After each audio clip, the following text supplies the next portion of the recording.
এতিয়া day to day হ'ব বুলিয়ে কৈছে। আজি ডিফেন্স লয়াৰেও সময় বিচাৰিছিল, তেওঁলোকে যেনেদৰে সদায় বিচাৰে। কিন্তু মাননীয় ন্যায়পালিকা আৰু নতুন যিগৰাকী বিচাৰপতি আহিছে তেখেত মহোদয়ে এই কথাটো কৈছে যে এতিয়াৰ পৰা ডে টু ডে যিহেতু হ'ব, আগবেলাও হ'ব পিছবেলাও হ'ব, সময় তেনেকৈ লৈ পেলাই কৰা হ'ব। গতিকে ক্ষিপ্ৰতাৰে আগবাঢ়িব বুলি এটা আমি আশা দেখিছোঁ আৰু সোনকালেই কিবা এটা ভাল সংবিধান আমি পাম বুলি সেয়া আশা কৰিছোঁ। কাৰণ আমি সকলো কথা খুব বিশ্বাসেৰে আস্থাৰে লৈ আছোঁ আৰু ভাল এটা পজিটিভ মন লৈ সদায় কোৰ্টলৈ আহিছোঁ। সেইখিনি সকলোৱে আমি প্ৰাৰ্থনা কৰিছোঁ যে সকলোবোৰ ভাল হওক, জুবিনৰ কাৰণে সকলোবোৰ মানে যিটো পাব লাগে তেওঁ সদায় ন্যায্য সেইখিনি তেওঁ পাওক আৰু মানে বিচাৰ প্ৰক্ৰিয়াটো একদম কটকটীয়া হওক, ভাল হওক। এতিয়া আজি প্ৰথম দিনাখন যিহেতু অমৃত প্ৰভাৰ সেইখিনি আধৰুৱা হৈ আছিল যোৱাবাৰ, এতিয়া আজি সেইখিনি তেওঁ আমাৰ ডিফেন্সে সেইখিনি প্ৰেজেণ্ট কৰিলে। তাৰপিছত আৰু যিহেতু নতুনকৈ কোৰ্টখন বহিছে, গতিকে আমাৰ যিটো চাৰ্জ হিয়াৰিংখিনি আকৌ এবাৰ কৰিব লগা হ'ব, যিটো কামাৰ ছাৰে ইতিমধ্যে কৈছে। গতিকে সেইটো আকৌ এবাৰ হ'ব, অলপ দুদিন সময় হয়তো আৰু যাব তেনেকৈ, কিন্তু অতি ক্ষিপ্ৰতাৰে হ'ব। কাইলৈ এতিয়া শ্যামকানু মহন্তৰ আগবেলা 10:30 বজাৰ পৰা আৰু সিদ্ধাৰ্থ শৰ্মাক সময় দিছে 2-2:30 বজাত, তেনেকৈ সময়টো যেনেকৈ মিলি যায় তেনেধৰণে কৰা হ'ব। গতিকে সেইখিনি কাইলৈও থাকিব আৰু কাইলৈ এটা ইম্পৰ্টেণ্ট দিন, সেইকাৰণে আমি সকলোৱে সেই দিনলৈ আশা কৰি আছোঁ। কেনেদৰে তেওঁলোকে কি আগবঢ়ায় সেইখিনি কথা আমি চাম আৰু তাৰপিছত আমাৰ প্ৰজিকিউটৰে সেইখিনি উত্তৰ দিব পিছত। গতিকে এটা নতুন দিন আৰম্ভ হৈছে, নতুন প্ৰক্ৰিয়া আৰম্ভ হৈছে। আমি সকলোৱে প্ৰাৰ্থনা কৰিছোঁ একদম আমি বিচৰা মতে সকলো হ'ব। ডেফিনেটলি আশাবাদী। মইতো প্ৰথমতে কৈছোঁ ছিংগাপুৰৰ, মই আগতে কৈছোঁ ছিংগাপুৰৰ যিটো ৰিজাল্ট আহিব মই আগতে জানো সেইটোৱে আহিব। কাৰণ তেওঁলোকৰ আমাৰ গোটেই কনস্পিৰেচিটো তেওঁলোকে নাজানে ন, তেওঁলোকে কোন সিদ্ধাৰ্থ বা কোন শ্যামকানু একো নাজানে।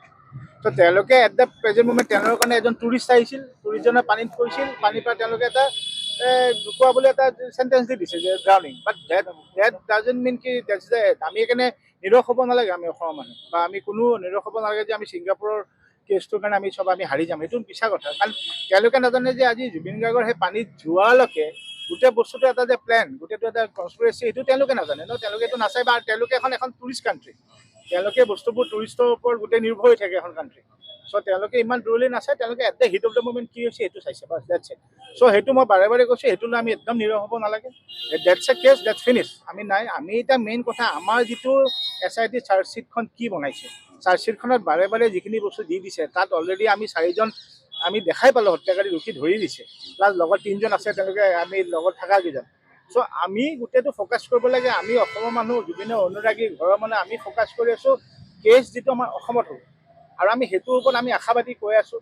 মাজে মাজে খালি প্ৰথমতে আমাৰ মন দুখ লাগিছে, যিহেতু প্ৰথমতে 2 মাহতে আমাৰ 2টা কেছ আমি হাৰি গৈছিলোঁ। যিটো আমাৰ এটা পানী কোম্পানী খুলি গ'ল বা শ্যামকানুৰ একাউণ্টখিনি খুলি দিলে। চ' সেইটো মই ভাবোঁ বাকীখিনি যিখিনি আছে লেটছ চি, আমি হোপফুলি এই বস্তুটো বহুত ষ্ট্ৰং। আৰু আজিতো আমি যিহেতু আজি এটা ভাল দিন কি আজি ইমান দিনে যিটো আমি চবেই চিঞৰি আছিলোঁ যে ফাষ্ট ট্ৰেক লাগে, আৰু ফাষ্ট ট্ৰেকটো ষ্টাৰ্ট হৈছে। চ' ফাষ্ট ট্ৰেক ষ্টাৰ্টটো আজি তেওঁলোকৰ যিখিনি অধৰুৱা আছিল, তেওঁলোকে অমৃত প্ৰভাৰ কাৰণেতো লাগি আছে বিলৰ কাৰণে। চ' তেওঁলোকে এইখিনি আজি কৰিলে। এতিয়া গৰিমাই ক'লে অহাকালি যেনেকৈ শ্যামকানু আৰু সিদ্ধাৰ্থৰ তেওঁলোকে উকিলে তেওঁলোকৰ সেইখিনি দিব। চ' লেটছ চি, চাওঁ কি কয় তেওঁলোকে। আৰু তাৰ লগত আমাৰখিনিতো আছে, আমি তেওঁলোকক 11 প্ৰবাসী অসমীয়া আছে যে তেওঁলোকক কিন্তু আজিলৈকে আৰু সেইটো বাৰে বাৰে মই এভৰি ডে প্ৰত্যেকটো ইণ্টাৰভিউত কৈ আছোঁ, সেইটো কিয় হোৱা নাই তাত। কাৰণ চব জুবিন গাৰ্গৰ যিটো হত্যা, আমি যিটো হত্যাৰ কেছটো চলি আছে, হত্যাৰ মেইন কেছটো উইটনেছখিনি হ'ব লাগিছিল লগত যিখিনি থকা। তেওঁলোক আহিলে হাঁহি হাঁহি ইয়াতে উইটনেছ দি কি ক'লে নাজানো গুচি গ'ল।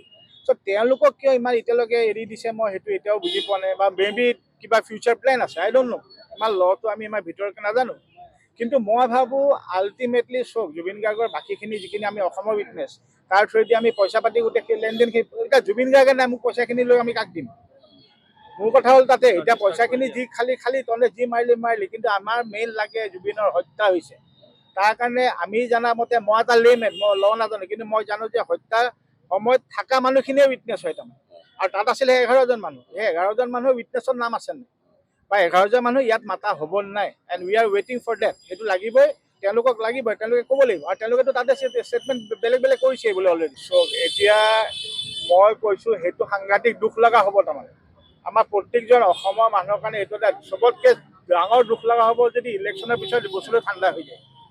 আৰু মই ভাবোঁ চবেই হওক ভগৱান আৰু অসমৰ ৰাইজে নিদিয়ে এটা ঠাণ্ডা হ'ল মোৰ এইটো পুৰা বিশ্বাস আছে চ' মই এতিয়াও কওঁ অসমৰ ৰাইজৰ ওপৰত বিশ্বাস আছে ভগৱানৰ বিশ্বাস আছে জুবিন গাৰ্গে ন্যায় পাবই আৰু পাবই লাগিব পলিটিক্স ডেফিনেটলি দেখি আছো দেখোন আপোনালোকে চবেই দেখি আছে পলিটিক্সটো হৈছে চ' আই ডোণ্ট থিংক সেই পলিটিক্স চলিছিলোঁ উফৰি যাবগৈ জুবিন গাৰ্গৰ আগত কোনো টিকিব নোৱাৰে মই এতিয়া ক'লো অসমৰ ৰাইজে চুপ হৈ আছে কিন্তু অসমৰ ৰাইজৰ জুই নুমোৱা নাই মই কৈ দিছোঁ আৰু ভগৱান আছে এনেকুৱা এজন মানুহক লৈ গ'লে তেওঁ এৰি নিদিয়ে চ' আই এম ষ্টিল আমি চব আছো আমি অসমৰ মানুহ চব কিন্তু কোনো আমি নিৰস হ'ব নালাগে মই এইটোৱে কৈছোঁ ছিংগাপুৰৰ কেছটো একো নিৰস নহ'ব আজি কিন্তু ভালে নহয় আজি কিন্তু ইয়াত যিখিনি দেখা পাইছোঁ আজিতো আমাৰ প্লাছ পইণ্ট এটাতো মই দেখা পালোঁ আমাৰ জাজে এই বৰাৰ যিটো তেওঁলোকে মোবাইলটো বিচাৰিছিলোঁ লগালগ তেওঁলোকে ৰিজেক্ট কৰিছে চ' হোপফুলি এনেকৈ বাকীবোৰ ৰিজেক্ট হওক আৰু হত্যাকাৰীকেইটা তো আজি কাউন্সিল এজন অমৃত প্ৰভাৰ কাউন্সিলে এ কে ভূঞা ডাঙৰীয়াই তেওঁ আৰ্গুমেণ্ট কৰিলে তো তেওঁ আৰ্গুমেণ্ট কৰাৰ পিছত আজি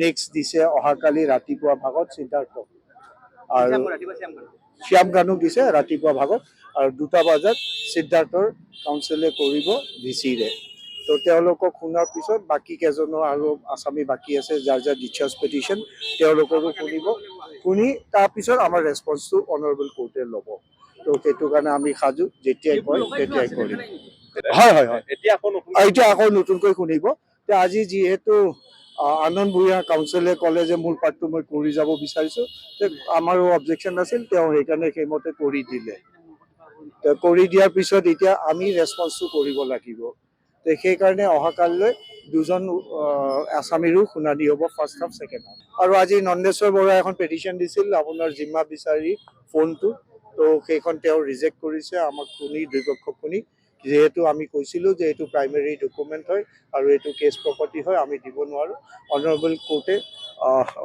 অন দ্য স্পট জাজমেণ্ট দিছে অৰ্ডাৰ দিছে তাৰ সেইটো ৰিজেক্ট কৰিছে পৰেশ বৈশ্য দিয়া নাই নন্দেশ্বৰ বৰাই দিছিল সেইখন তেওঁ ফোনটো লাগে বুলি কৈছে তেওঁ আমাক শুনিলে আমাৰ অবজেকশ্যনো চাই মেলি দেখিলে যে এইটো দিব পৰা বস্তু নহয় সেইকাৰণে মোবাইলটো নিদিলে এই এওঁলোকৰ আছামীবিলাকৰ যেতিয়া চাৰ্জটো ৰেছপন্সটো শেষ হ'ব তাৰপিছত আমি ফাইনেলি ৰিপ্লাইটো দিম সেইমতে অনাৰেবল কোৰ্টে দিনটো ধাৰ্য কৰিব সেইমতে আমি প্ৰস্তুত কাৰণ আমি আগেও কৰি থৈছোঁ গোটেইখিনি মেট্ৰেছ আমাৰ তাতে আছে এতিয়া আৰু অলপ ভালেই হ'ল যে যিহেতু আমি টাইম পালোঁ আৰু মেটেৰিয়েলখিনিও সংগ্ৰহ কৰিব পাৰিম SITহে পেটিশ্যন এখন ফাইল কৰিছে যে বেংক একাউণ্টখিনি আকৌ জব্দ কৰিব লাগে এটেচ কৰিব লাগে সেইটোৰো শুনানিটো তেওঁলোকে টাইম বিচাৰিছে শ্যামকান্ত এই নহয় সিদ্ধাৰ্থ কেতিয়াটো হ'ব সেইটো কেতিয়া এইটো হ'ব সেইটো তেওঁলোকে টাইম বিচাৰিছে সেইমতে টাইম দিছে এতিয়া সেইমতে শুনানিটো হ'ব